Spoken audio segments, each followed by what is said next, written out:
என்னடி இங்க நான் பச்சு தானே இருக்கேன். இங்க உட்காந்து போன் வந்து பல்ல பல்ல காமிச்சுனுக்கேன். மா இப்போ எதுக்கு ஓவரா சீன் போட்டுனுக்க? நீ என்ன பச்சுனா இருக்க? பேக் தானே க்ளீன் பண்ணின்னு இருக்க. நான் இப்ப படிக்க போறேன். இன்னும் படிக்க ஆரம்பிக்கலல்ல, அதுக்கு முன்னாடியே போடுவா ஒரு சீன். அதெல்லாம் எனக்கு தெரியாது. ஏந்து உள்ள போய் என் கண்ணு இருக்க உட்காந்து இந்த மாதிரி போன்ல ஒண்ணு இருக்காது. அப்புறம் எப்படி நான் படிக்கிறது? படிக்கணும்னு மைண்ட் செட் இருக்கவங்க எப்படி இருந்தாலும் படிப்பாங்க. ஏந்து உள்ள போய் போன் நோண்டு. நான் எதுக்கு உள்ள போனேன்? நீ உள்ள போய் படி. மா எதுக்குடி அந்த கத்துற? இங்க பாரு, இங்க உட்காந்து போன் வந்து என்ன படிக்க விடாம பண்ணின்னு இருக்கா. ரீல்ஸ் பார்த்துன்னு போனை பார்த்துன்னு பல்ல பல்ல காமிச்சுன்னு இருக்கா இங்க உட்காந்துன்னு. அப்புறம் எப்படி நான் படிக்கிறது? படிக்கலாம் மட்டும் படிக்கலன்னு திட்டுறீங்களா? எங்க படிக்க விட்டா தானே படிக்க முடியும். எனக்கு அசைன்மெண்ட் வேற எழுதணும், நிறைய இருக்கு அசைன்மெண்ட் எழுதுறதுக்கு. இப்படி உட்காந்து கண்ணதுக்கு உட்காந்து டிஸ்டர்ப் பண்ணா நான் அப்படியே எழுத படிப்பேன். அவளே ஆடிக்கு ஒரு வாட்டி அமாவாசைக்கு ஒரு வாட்டி தான் புக் எடுப்பா. நீ ஏன்டி இப்படி பண்ற? அசிங்கப்பட்ட ஆட்டோக்காரி. மா அவளை திட்ட சொன்னா நீ என்ன திட்டின்னு இருக்க. உண்மையை தானே சொன்ன. அவளை ஏந்து உள்ள போ சொல்லு. இரு காப்பி குடிச்சிட்டு போவா. இங்க படிக்கிறது நானு. சும்மா உட்காந்து போன் ஒண்ணுக்கா அவளுக்கு காப்பி போட்டு எடுத்துட்டு வந்திருக்கேன். நீ ஏண்டி எப்ப காப்பி குடினாலும் வேணான்ற, அப்புறம் குடுக்கலனாலும் கோச்சிக்கிறேன். என்னடி உனக்கு கதை? நான் குடிக்கிறனா இல்லையா கேட்க வேண்டியதானே ஒரு வார்த்தை. போட்டு வேஸ்டா கீழே தான் எடுத்து ஊத்துறேன். அதனால கேட்கவும் மாட்டோம். நீ காப்பியை குடிக்க தேவையில்ல, உட்காந்து படி. இந்தாடி காப்பி வாங்கிக்கோ. குடுமா. பிரெட் இந்தா. ஓ காப்பி அவளுக்கே பிரெட் அவளுக்கே. ஏய் 2 பிரெட் எடுத்துன்னு வச்சதுல வை, எனக்கு வேணும். ஐ அஸ்கு புஸ்கு, எனக்கு தான் இது. போ அப்படி கிளம்பு. நீ காப்பி குடிக்கிற பிரெட் சாப்பிடறல, மரியாதை பிரெட் எனக்கு எடுத்து வை. நீ பிரெட் மில்க் அந்த சக்கரை எல்லாம் போட்டு செய்வாங்க, அது செஞ்சு சாப்பிட போறேன். எனக்கு பிரெட் வேணும். பிரெட் டோஸ்ட் மாதிரி செய்ய போறியா? ஆமா பிரெட் எடுத்து வை. சரி எடுத்து வைக்கிறேன். அப்ப எனக்கும் வேணும். உனக்கு வேணா நீ செஞ்சு சாப்பிடு. ஏம்மா எல்லாத்துக்கும் சண்டை போடுவாளுங்க போலமா. அச்சிக்காதீங்க, நானே செஞ்சு தரேன். மா எனக்கு ஒரு 4 போதும். எனக்கு 5. அது என்ன உனக்கு மட்டும் 5? காஃபி குடிக்கிறல, வாயை முன்னு குடி. அந்த பிரெட் இப்படி கூட நான் போய் செஞ்சு எடுத்துன்னு வரேன். நானும் வரமா. நீ வந்து என்ன பண்ண போற? எப்படி செய்யறேன் நானும் பார்த்து கத்துப்பல. அதெல்லாம் ஒண்ணு வேணா, இங்க உட்காந்து படி, நான் செஞ்சு எடுத்துன்னு தரேன். ஒரு நாள் பார்த்து கத்துக்கோ. அவ எதுக்கு வரேன்னு சொல்றா தெரியுமா? நீ இல்லாத போது நீ எப்படி செய்யறேன்னு பார்த்துன்னு அப்ப செஞ்சு சாப்பிடுவா. அதுக்கு தான் நானும் பார்க்க வரேன்னு சொல்லின்னு இருக்கா. இல்ல நான் மட்டும் எனக்கு செய்ய தெரியாதா? நான் போனை பார்த்து செய்ய கத்துன்னு செய்வேன். எப்படி அன்னைக்கு ஒரு நாள் ஒரு கோதுமை அல்வா செய்யறது செஞ்சியா? அந்த மாதிரியா? கம்மு மாதிரி செஞ்சு வச்சிருந்திய போனை பார்த்து செய்யறேன்னு. 1/2 கிலோ கோதுமை தான் வேஸ்ட். நீ ஒன்னும் செஞ்சு பார்க்க வேணாம், நானே செஞ்சு எடுத்துன்னு வரேன். இங்க உட்காந்து படிக்கிற வேலையை பாரு. நீ அந்த பிரெட் பாக்கெட் எப்படி கொடு. இந்தாங்கம்மா. நானும் போய் பார்ப்பேன். நம்மளும் போய் பார்த்து கத்துப்போம். அப்பதான் நம்மளும் அடிக்கடி செஞ்சு சாப்பிட முடியும். வந்துட்டீங்களா பின்னாடியே? ஃப்ரிட்ஜ்ல என்ன அந்த பாலையும் முட்டையும் எடுங்க. நான் எடுக்கிறேன். எத்தனை முட்டைமா வேணும்? அந்த கிண்ணத்துல வச்சுப்ப மாதிரி அப்படியே எடுத்துன்னு எல்லாத்தையும். சரி. நீ இந்த பக்கம் வாடி. இது ஏற்கனவே காய்ச்சின பால் தான். இதுலயே வச்சு ஊத்திலாம் முட்டை. எத்தனை முட்டைமா போட போறீங்க? நிறைய முட்டைலாம் போட தேவையில்லடி. பால் கொஞ்சம் நிறைய இருந்தா போதும். முட்டை ஒரு 2 போட்டுனா போதும். பால் தான் நிறைய இருக்கணும், முட்டை 2 போதும். ஒருத்தி பின்னாடி இருந்து நைஸா நோட் பண்ணி வச்சுருக்கா. நீ நல்லா சொல்றேன்னு அப்பதானே செஞ்சு சாப்பிட முடியும். நீ இல்லாத போது. ஐயா என்ன ஒண்ணுமே நினைச்சேன். நீ செய்யறது தாண்டி சொல்றேன். சண்டை போடாதீங்க. அந்த விஸ்கும் சர்க்கரையும் எடுத்துன்னு வா போயிட்டு. விஸ்கு சர்க்கரையா? அதை எடுத்துன்னு வரேன். இந்த ஃப்ரிட்ஜ் பக்கத்துல இருக்க செல்ஃப்ல தான் இருக்கும். எங்கடி போற? இங்கதான் இருக்கா. வேற என்ன வேணுமா? தோசை கடாயும் எண்ணெயும் வேணும். எடுத்துன்னு வரேன். எண்ணெய் மட்டும் தான்மா அங்க இருக்கு, தோசை கடாய் இல்லம்மா அங்க. தோசை கடாய் நீ கேஸ் சண்டே மாட்டி இருக்கு. நீ எண்ணெய் மட்டும் எடுத்துனா.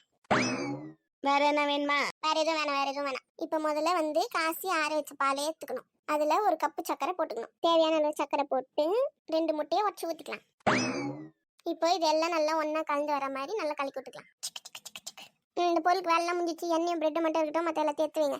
இப்போ தோசை கடாயில கொஞ்சம் எண்ணெய் ஊற்றிட்டு இந்த பிரெட்டை வந்து இந்த முட்டை பால்லாம் கலக்கணும்ல, அதில் முக்கி அப்படியே அதில் போட்டு திருப்பி எடுக்கணும். இப்போ திருப்பலாம். சூப்பராக வந்துருக்கு பாரு. காட்டுங்க. இருடி, எல்லாத்தையும் சுட்டுட்டு காட்டுறேன். பார்த்து சுட போகுது. பார்க்கவே சூப்பராக இருக்குல்ல? ஆமா இரு ஆட்டோ சாப்பிடலாம். எதுல 2 பேரும் ஒத்துமையா இருக்காளுங்களோ இல்லையோ, சாப்பிட்ற விஷயத்துல ஒத்துமையா இருக்காளுங்க. நாங்க அப்படிதான் அச்சிப்போம், அப்புறம் ஒன்னா சேர்ந்துப்போம். நீங்க மட்டும் இல்லடி, எல்லாரும் அப்படிதான். எல்லா அக்கா தங்கச்சி அண்ணன் தம்பி எல்லாரும் அப்படிதான். வீட்டுல யாருமா அது? பாடி பெரிய பொண்ணு வா. என்ன வா எவ்வளவு நேரமா நின்று வாசல கத்தி நிக்க தெரியுமா? சத்தமே கேட்கலையடிங்க. கேட்காது, இன்னும் கேட்கவே கேட்காது. இன்னைக்கு குழுக்கு போன ஞாபகம் இருக்கா? ஐயோ மறந்து போயிட்டேன்டி.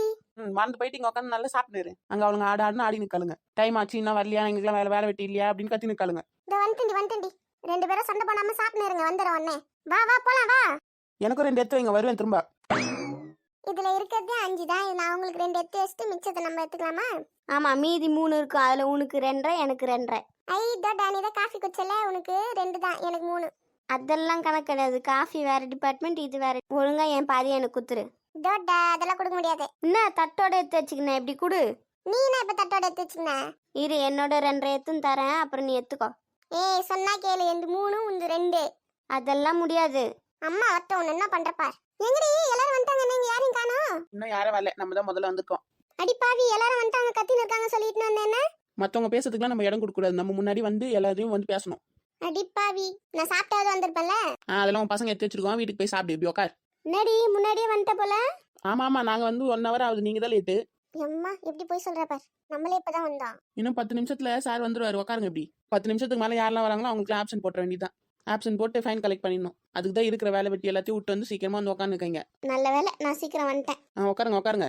சில்லறெல்லாம் எடுத்துட்டு வந்தீங்களா வீட்டுல இருந்து? அப்புறம் 10 ரூபா கம்மியா இருக்கு, 20 ரூபா கம்மியா இருக்குலாம் கேட்டீங்கன்னா தரமாட்டேன். எத்தனை வந்துருக்கிறியா அதெல்லாம்? சரி பெரிய பொண்ணு, எதுக்கு இப்படி பறந்துச்சுன்னு ஓடி வர? சார் வந்துட்டு போயிட்டாரா? இல்ல இன்னும் வரல. அப்பாடி, வந்துட்டு போயிட்டாரா நினைச்சு பதறியாச்சுன்னு ஓடியாரேன். எங்க அந்த கத்திரிக்காய் மண்டலம் என்ன வரலையா?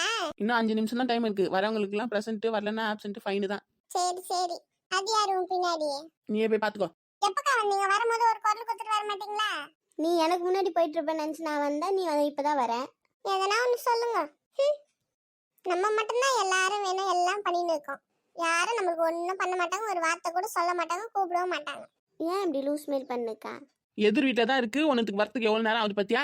ராணி அக்கா, வந்துட்டேன்டி. எதுக்குடி கத்தின்னு இருக்க?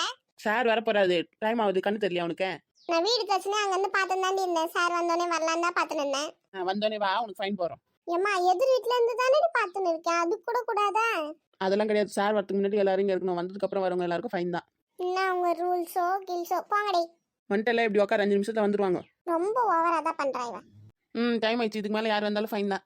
யாருக்கு ஃபைன் போடலானே சுத்தி நிற்பா போலமா. ஹலோ, சொல்லுங்க. யார் இது ஃபோன் பேசுறது?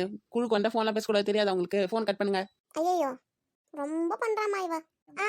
சிலிண்டர் காரா? அந்த வந்துட்டு ஒன்னே இருங்க, வரேன். பெரிய பொண்ணு, சிலிண்டர் வந்திருக்கா, நான் போய் வாங்கி வச்சுட்டு வந்துடுறேன். சார் வர வரைக்கும் யாரும் எங்கேயும் போக கூடாது, இங்கேயே தான் இருக்கணும், உட்காருங்க. ஏண்டி, சிலிண்டர் கார் போயிட்டாருன்னா நான் அடுப்புலயே சோறாக்குவேன். அதெல்லாம் எங்களுக்கு தெரியாது, வேற யாரும் வாங்கி வைக்க சொல்லுங்க. இந்த வியாழக்கிழமை வந்தா மட்டும் இவன் மென்டல் ஆயிடுவாமா. அக்கம் பக்கத்துல இருக்கவங்க கூட 100 நாள் வேலைக்கு போயிட்டாங்க, யாருமே லேடி தெருவில் யாருக்கிட்ட டீ சொல்லி வாங்கி வைக்க சொல்றது நான் இப்போ? அதெல்லாம் எனக்கு தெரியாது, உங்க பசங்க இருந்தாங்களா அவங்க வாங்கி வைக்க சொல்லுங்க. டேய், காசு என்கிட்ட இருக்குடி, பசங்க எப்படி வாங்கி வைக்கும்? சிலிண்டர் அங்க போட்டு போற வழி தானே இது, அவர் வந்து இங்க காசு வாங்கி போக சொல்லுங்க. ஆமா, அவருக்கு மாமால நீ சொல்றது எல்லாத்தையும் கேட்பாரு. அதெல்லாம் எனக்கு தெரியாது, சார் வர வரையும் யாரும் இங்க போக கூடாது, அவ்வளவுதான். போனீங்கன்னா இன்னைக்கு ஆப்சென்ட், ஃபைன் போட்டுரு, ஞாபகம் வச்சுக்கோங்க. இவளுக்கு ஒரு நியாயம், மத்தவங்களும் ஒரு நியாயமா? உனக்கு எதனா அவசரம் நீ போக மாட்டேன் குழுல இருந்து? போக மாட்டேன். அன்னைக்கு கூட எங்க மாமியார் வழிக்கு வந்துச்சு, நான் எல்லாத்தையும் முடிச்சுட்டு பார்த்து கொடுத்துட்டு எழுதிட்டு சாயந்தரமா தான் போனேன். அடி பாவி, அதனால தான் உங்க மாமியாருக்கு அவளை போய் மாவு கட்டு போட்டு உட்கார வச்சிருக்கீங்களா? சரிங்க, நீங்க சிலிண்டர் வீட்டுல போட்டு இங்க நாங்க தெருமனையாண்ட இருக்காங்க, வந்து காசு வாங்கிக்கோங்க. சார் வந்துட்டு போட்டு அதுக்கப்புறம் இவளை பாத்துக்கிறேன். இந்த லோன் கட்டி முடிச்சோன்னே இந்த குழுல இருந்து விலகிறது தான் முதல் வேலை. இப்படிதான் சொல்லுவீங்க. அப்புறம் சாயந்தரம் லோன் எழுதி போறேன், யாரெல்லாம் வேணும் அப்படின்னு சொன்னேன்னு குடு முதல்ல தள்ளி விட்டுன்னு வந்து நிக்கிறது. ஏன்னா பாரு, வாங்க மாட்டேன். அதையும் பாக்குறேன். பணம் நிறைய கொட்டுது போல, அந்த திமிரல் தான் எல்லாம் பேசுறியா? வந்தன்னு வச்சுக்கோ, அவள்தான் நீ.